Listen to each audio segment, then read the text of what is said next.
अगर आपने अभी तक सभी पार्ट नहीं देखे हैं तो आपको मेरे YouTube चैनल पर सारे पार्ट मिल जाएंगे। पहले जाकर उन्हें जरूर देखिए, फिर इस पार्ट को आगे देखें ताकि आपको पूरी कहानी अच्छे से समझ आए। जैसे ही नारुतो ने इशिकी को खत्म किया, उन्होंने हिराइशिन का उपयोग करके जिनचुरिकी को शिनोबी वर्ल्ड में वापस लाया। वापस आते ही उन्होंने महसूस किया कि पूरी शिनोबी अलायंस घबरा रही है। इशिकी के साथ भयंकर लड़ाई के कारण नारुतो के युद्ध के मैदान पर मौजूद सभी शैडो क्लोन्स गायब हो चुके थे। उन्होंने तुरंत विभिन्न युद्ध मैदानों में समर्थन के लिए फिर से शैडो क्लोन्स भेजे और उनका असली शरीर सबसे ज्यादा चक्रा वाली जगह की ओर बढ़ा, जहां कबूतो द्वारा बुलाए गए पिछले कजीज थे। इस समय ओनोकी अकेले अलायंस का नेतृत्व करते हुए उनसे लड़ रहे थे। कुछ देर बाद रेत का तूफान एक विशाल लहर की तरह आया। रासा ने इस परिचित तकनीक को देखकर गंभीर अभिव्यक्ति दिखाई। यह वही शुकाकू की शक्ति थी जिससे वह सबसे ज्यादा परिचित थी। उन्होंने तुरंत अपने हाथ जमीन पर रखे और बड़ी मात्रा में रेत के क्रिस्टल बुलाए। रेत के क्रिस्टल रेत से ज्यादा भारी होते हैं और रेत के तूफान को रोकने का सबसे अच्छा तरीका है। जब उन्होंने ऊपर देखा तो उन्होंने पाया कि रेत का तूफान उठाने वाला शुकाकू नहीं बल्कि गारा था। गारा ने रेत का उपयोग करके कई कागेस को पकड़ने की कोशिश की और उनमें से केवल मुंह ही अपनी संवेदनशीलता के कारण पीछे हटे। रासा ने प्रशंसा की कि गारा की रेत की शक्ति पहले से ज्यादा मजबूत है और उन्होंने गारा से पूछा कि शुकाकू कहाँ है। गारा ने अपना हाथ पेट पर रखा और फिर शुकाकू को जगाया और कहा कि उनके पिता उनसे मिलना चाहते हैं। शुकाकू को रासा पसंद नहीं थी क्योंकि उन्होंने हमेशा उन्हें एक हथियार और एक राक्षस मानकर नकार दिया था। वह गारा के पीछे से आधा सिर बनाकर दिखाई दिए। चौंकी हुई रासा को देखा और फिर वापस चले गए। रासा हैरानी से आधा कदम पीछे हटी। उन्हें विश्वास नहीं हुआ कि गारा और शुकाकू दोस्त बन सकते हैं। यह जानकर कि गारा भी कजेकाज बन गए हैं, रासा लंबे समय तक शांत नहीं हो पाई। उन्हें विश्वास नहीं हुआ कि गांव ने गारा को स्वीकार कर लिया है। इससे उन्हें यह मानने के लिए मजबूर होना पड़ा कि एडो टेंसे भी कुछ मूल्य का निंजुत्सु था। तभी नारुतो ने एक रसेंशुरिकन का उपयोग करके अदृश्य मुंह को खत्म कर दिया। हिडन मिस्ट गेनगेत्सु द्वारा बनाया गया मृग तृष्णा तुरंत गायब हो गया और केवल चौंके हुए गेनगेत्सु ही बचे थे। नारुतो ने जोर से रासा को पुकारा कि गांव हो या परिवार, गारा ने उन्हें पीछे छोड़ दिया है। फिर उन्होंने गेनगेत्सु की ओर मुड़कर कहा कि उस छोटी मूंछ वाले चाचा का मुकाबला वह है। छोटी मूंछ का संबोधन सुनकर गेनगेत्सु का चेहरा उतर गया। नारुतो हंसे और कहा कि वह जल्द ही उन्हें हराकर सील कर देंगी, चिंता न करें। नारुतो की संवेदनशीलता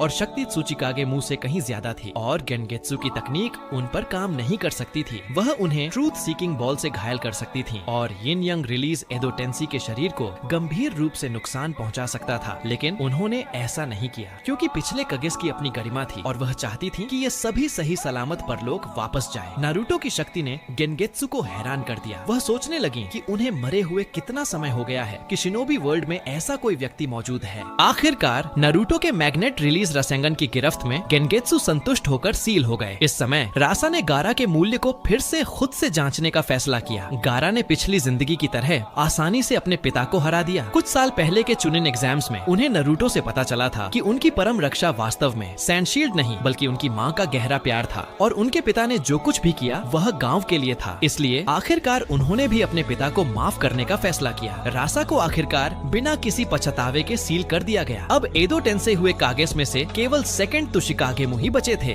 दूर की गुफा में कबाटो निराश थे। उन्होंने शिकायत की कि ऐसा लगता है जैसे नारुतो ने हर कदम की गणना की है और इसमें कोई खामी नहीं है। अचानक कबाटो फिर से ठंडी हंसी हंसने लगे। अब समय आ गया है कि शिनोबी वॉरियर किंग को मैदान में उतारा जाए। युद्ध के मैदान पर नारुतो अचानक मुंह के पीछे दिखाई दिए और अचानक हमला कर दिया। लेकिन मुंह एक संवेदनशील निंजा थे और उन्होंने आसानी से हमले को चकमा दिया। नारुतो हल्का सा मुस्कुराए और हवा में मौजूद मुंह पर निशाना साधते हुए जोर से मुक्का मारा। अगले ही पल माइट गाय के घुटने के हमले जैसा एक हवाई तोप मुंह के शरीर को नष्ट कर दिया। मुंह के ठीक होने से पहले ओनोकी ने वेट एडिशन अर्थ तकनीक सक्रिय की और फिर गारा ने रेत से उन्हें सील कर दिया। हालांकि नारुतो जानती थी कि मुंह पूरी तरह से सील नहीं हुए हैं बल्कि खुद को विभाजित कर लिया है और डस्टलेस क्रिस्टलाइन आइस परत में छिप गए हैं। लेकिन उन्होंने उनका पर्दाफाश नहीं किया क्योंकि उन्हें मदारा को पुनर्जीवित करने के लिए उनकी जरूरत थी। कबूतो ने अपनी सबसे बड़ी पत्नी उचिहा मदारा को बुलाने का फैसला किया। उन्होंने सेकंड त्सुचिकागे को नियंत्रित करते हुए संवेदनशील निंजास की जासूसी से बचकर एक ताबूत बुलाया। पास में खड़े नारुतो खुशी से मुस्कुराए। वह आदमी आखिरकार आ रहा है। पिछली जिंदगी की तरह मदारा एक अद्वितीय तरीके से शक्तिशाली ढंग से दिखाई दिए। इतने लंबे समय के इंतजार के बाद उन्हें आखिरकार पुनर्जीवित कर दिया गया था। वह मूल रूप से एक उचिहा की हंसी हंसना चाहते थे, लेकिन उन्होंने पाया कि उन्हें पुनर्जीवित करने वाला घटिया एडो टेंसेई था। वह तुरंत नाखुश हो गए। कबूतो ने सेकंड त्सुचिकागे के माध्यम से मदारा को मामले की व्याख्या की कि युद्ध के दबाव के कारण उन्हें इस तरह से पुनर्जीवित करना पड़ा। मदारा मडारा ने तिरस्कार पूर्वक कहा कि यह तो बस एक हत्या है, उन्हें वास्तव में इस तरह के छोटे मोटे चालों का उपयोग करना पड़ा था। ओबिटो और ब्लैक ज़ेत्सु क्या कर रहे हैं? इस समय ओनोकी ने अलायंस की 2nd डिवीजन का नेतृत्व करते हुए वहां पहुंचे। मडारा ने चारों ओर देखा और हल्के से चौंक गए। उनके चेहरे पर प्रशंसा का भाव आया। ओबिटो और अन्य लोग विचारशील थे। मुझे नहीं पता था कि उन्होंने मेरे लिए इतने सारे अधीनस्थ भर्ती किए हैं। मुंह ने हल्के से मडारा का मजाक उड़ाया कि वह बहुत ज्यादा सोच रहे थे और सामने वाले लोग दुश्मन थे। यह अब 4th ग्रेट शिनोबी वॉर का समय है। वैसे भी वे सभी ईदो टेंसेई थे,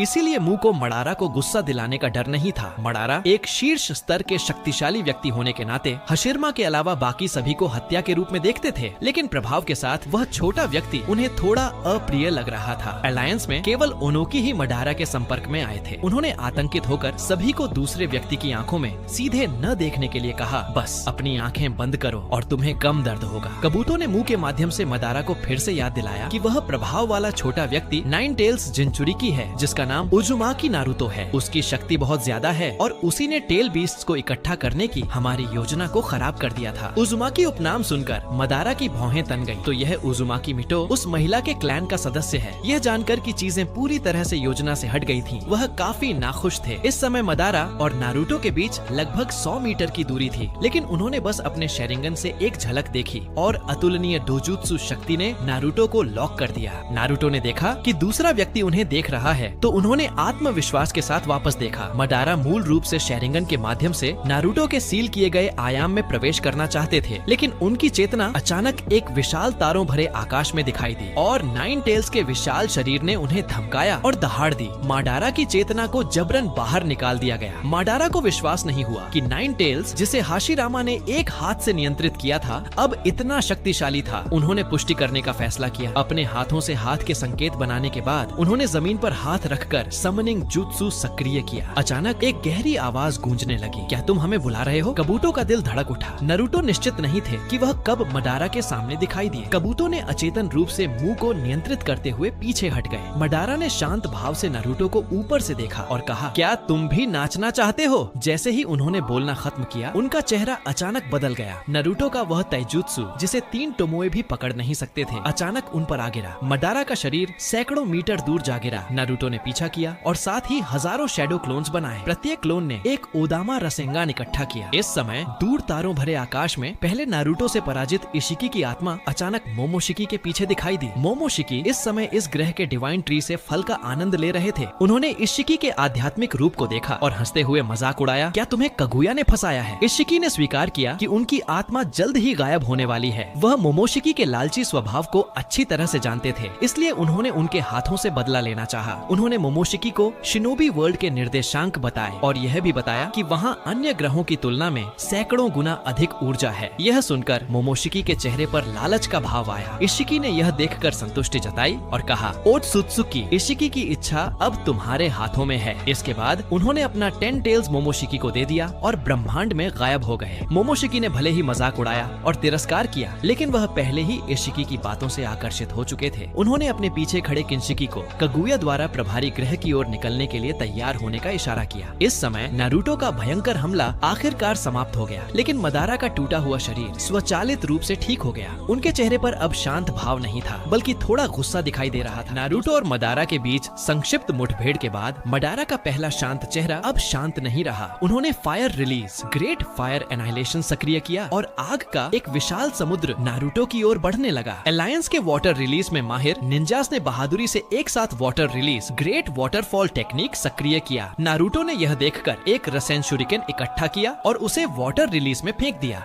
दोनों तकनीकें आपस में मिलकर giant vortex water vortex technique बन गयी, जो आखिरकार मडारा के fire release, great fire annihilation से टकराई और आग का एक पर्दा बन गया। मडारा थोड़े हैरान थे। उन्हें उम्मीद नहीं थी कि निंजास इतने एकजुट हो सकते हैं। इसमें थोड़ा और जोड़ा जाए। Fire release, great fire annihilation को बनाए रखते हुए उन्होंने फिर से दोनों हाथों से संकेत बनाए। अगले ही पल विंड रिलीज, जायंट वॉर्टेक्स सक्रिय हो गया और दर्जनों विशाल भंवर तेजी से आग के पर्दे में उठने लगे और आखिरकार एक अत्यधिक विशाल फ्लेम व्हर्लविंड बन गए। नारुतो जानते थे कि मडारा अपने एदो टेंसी शरीर का फायदा उठाना चाहते थे और इस भेदभाव रहित हमले के लिए अपनी परवाह नहीं करते थे। उन्होंने तुरंत हजारों शैडो क्लोन्स बनाए। अलायंस को हटाने के साथ ही अर्थ रिलीज में माहिर निंजास को एक साथ अर्थ रिलीज, अर्थ फ्लो बैरियर का उपयोग करने करने के लिए कहा। फ्लेम व्हर्लविंड आखिरकार परत दर परत अवरोधों में धीरे धीरे गायब हो गया। गांवों के निंजास को एक साथ काम करते देखकर नारुतो के चेहरे पर मुस्कान आ गई। उनकी वर्तमान शक्ति के साथ इस तकनीक को रोकना स्वाभाविक रूप से आसान था, लेकिन वह मदारा को एक अवसर के रूप में उपयोग करना चाहते थे ताकि अलायंस एक साथ लड़ना सीख सके और आने वाले ओत्सुत्सुकी के खिलाफ लड़ाई के लिए तैयारी कर सके। पानी की धुंध में मदारा के सुसानु ने अपना रूप दिखाया। उन्होंने नारुतो की तारीफ की कि वह वास्तव में दिलचस्प थे,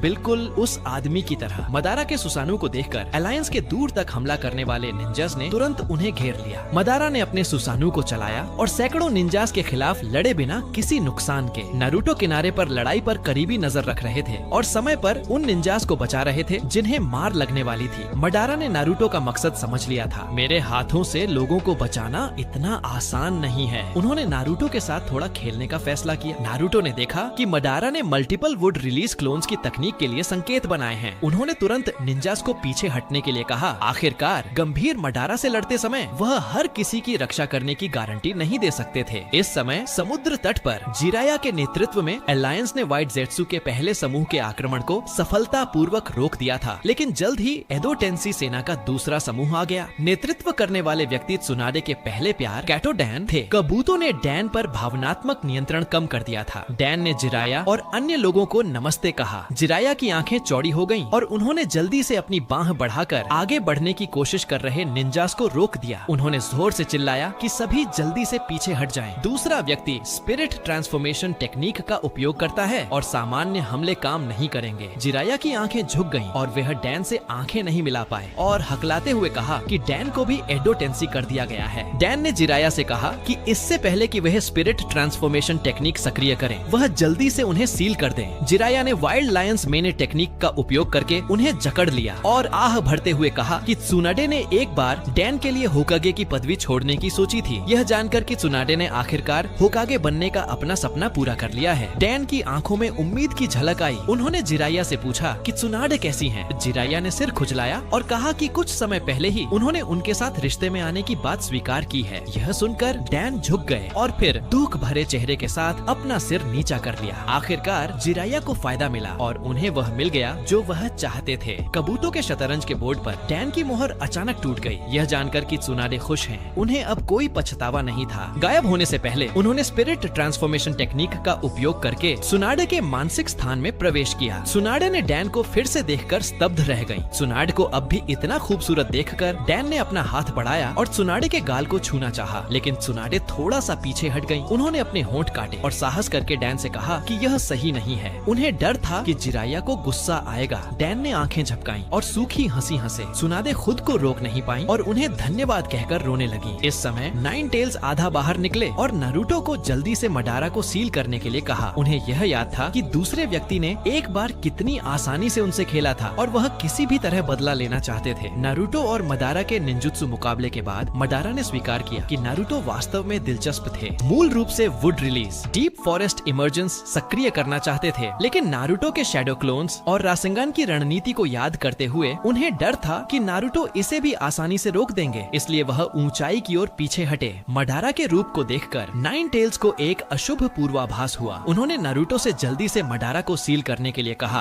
वह आदमी बहुत ज्यादा अप्रत्याशित है। नारुतो ने नाइन टेल्स को आश्वस्त किया, अब तो सिक्स पाथ्स मदारा भी आ जाए तो भी मेरे पास उनसे निपटने का तरीका है। मैं यहाँ मदारा को रोके रखूंगा और ब्लैक ज़ेत्सु के आने का इंतजार करूंगा। इसके अलावा मदारा और हाशिरामा उचिहा और सेंजू के संघर्ष की जड़ थे। भविष्य के होकागे के रूप में उनके लिए दूसरे व्यक्ति की नफरत को दूर करना उनका कर्तव्य था। नारुतो के आत्मविश्वास से भरे शब्दों को सुनकर नाइन टेल्स भी हिम्मत हारने वाले नहीं थे। यह सोचकर कि मदारा ने एक बार कितनी आसानी से उनसे खेला था, उन्हें आज किसी भी तरह बदला लेना था। इसलिए उन्होंने जानबूझकर नारुतो को मदारा पर फ्लाइंग थंडर गॉड स्लैशर सक्रिय करने का इशारा किया। उन्होंने अनुमान लगाया कि यह तकनीक निश्चित रूप से दूसरे व्यक्ति को गुस्सा दिलाएगी। मामला ठीक वैसा ही हुआ जैसा नाइन टेल्स ने अंदाजा लगाया था। मदारा ने उस तकनीक को देखा जिससे उनके भाई की हत्या हुई थी और उनकी आंखों में हत्या का इंसान भड़क उठा। यह देखकर नाइन टेल्स मन ही मन चालाकी से हंसे। जल्दी लड़ो! मदारा ने अचानक ऊपर देखा और नारुतो पर हमला करने के लिए अपना सुसानु सक्रिय किया। उन्होंने मूल रूप से सोचा था कि नारुतो हाशिरामा की तरह थे, लेकिन उनकी कार्यशैली भयंकर तोबिरामा जैसी निकली। नारुतो ने समय का इंतजार किया और अपने चक्रा हाथों का उपयोग करके खाली हाथ तलवार पकड़ी। मदारा को स्थिर करते हुए उन्होंने नाइन टेल्स से एक छोटा टेल्ड बीस्ट बॉल इकट्ठा करने के लिए लिए कहा। टेल्ड बीस्ट बॉल सीधे मडारा के सुसानू के पेट पर लगा। मडारा को पीछे धकेल दिया गया और सुसानू की छाती टूटकर बिखर गई। लेकिन इससे पहले कि टेल्ड बीस्ट बॉल फटता, वह सिकुड़ने लगा। मडारा की आंखों में मंगेक्यो अब रिनिगन में बदल गए थे। टेल्ड बीस्ट बॉल आखिरकार प्रेटा पाथ द्वारा पूरी तरह से अवशोषित हो गया। उन्हें विश्वास नहीं हुआ कि हशिरामा के अलावा कोई और उन्हें इस हद तक धकेल सकता है। ठीक है, तुम लोगों को चखना चाहिए कि भगवान की शक्ति क्या होती है। मडारा ने अपना कंप्लीट सुसानू सक्रिय किया और सुसानू को टेंकिजाई नो इन के लिए संकेत बनाने के लिए कहा। अगले ही पल एक विशाल उल्का पिंड जो पूरे आकाश को ढक रहा था तेजी से नीचे आया। नारुतो हैरान रह गए। यह उल्का पिंड पिछली जिंदगी की तुलना में बहुत बड़ा था। क्या यह इसीलिए है क्योंकि इसे कंप्लीट सुसानू से सक्रिय किया गया है? अलायंस के मुख्यालय में शिकाकू कांप रहे थे। उन्हें विश्वास नहीं हुआ कि यह एक ऐसी तकनीक थी जो इंसान इस्तेमाल कर सकते थे। सुनाडे और ए ने शिकाकू की जानकारी सुनने के बाद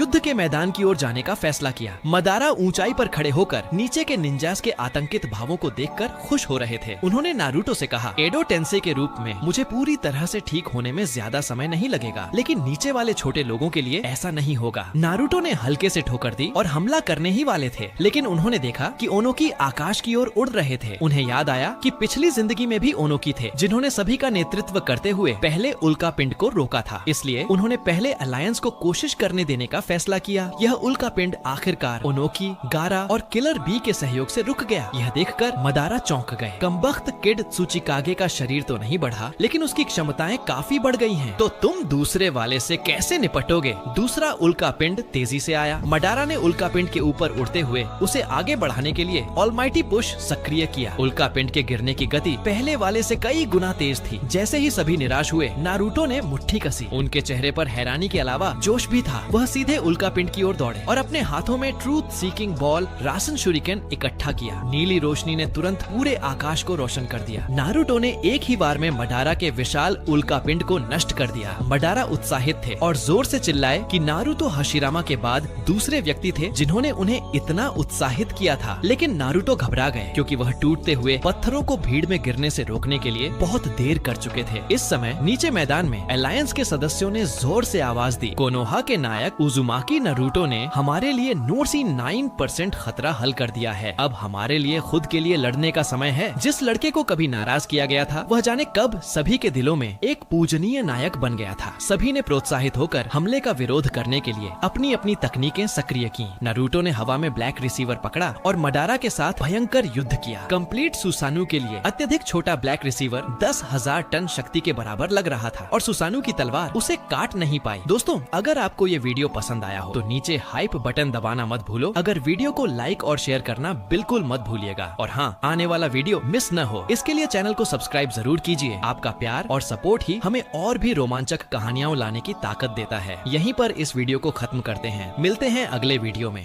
Everybody knows that I'm breaking down. Everybody knows I ain't faking now. Everybody knows my heart's vacant now. Yeah, she hates me now, I made mistakes but now I don't ever wanna be alone. I don't really ever feel at home. On my own, in the zone, that's the only way I know. Feeling low, about to blow back up. Here I won't ever let the doubt creep in. Gotta pop a couple more aspirin. I don't think I'll ever let you in. Easier to break it off best friends. I don't really understand myself. I don't really understand, need help. I don't wanna be left on the shelf. Couldn't even hear me if I yelled. It's so cold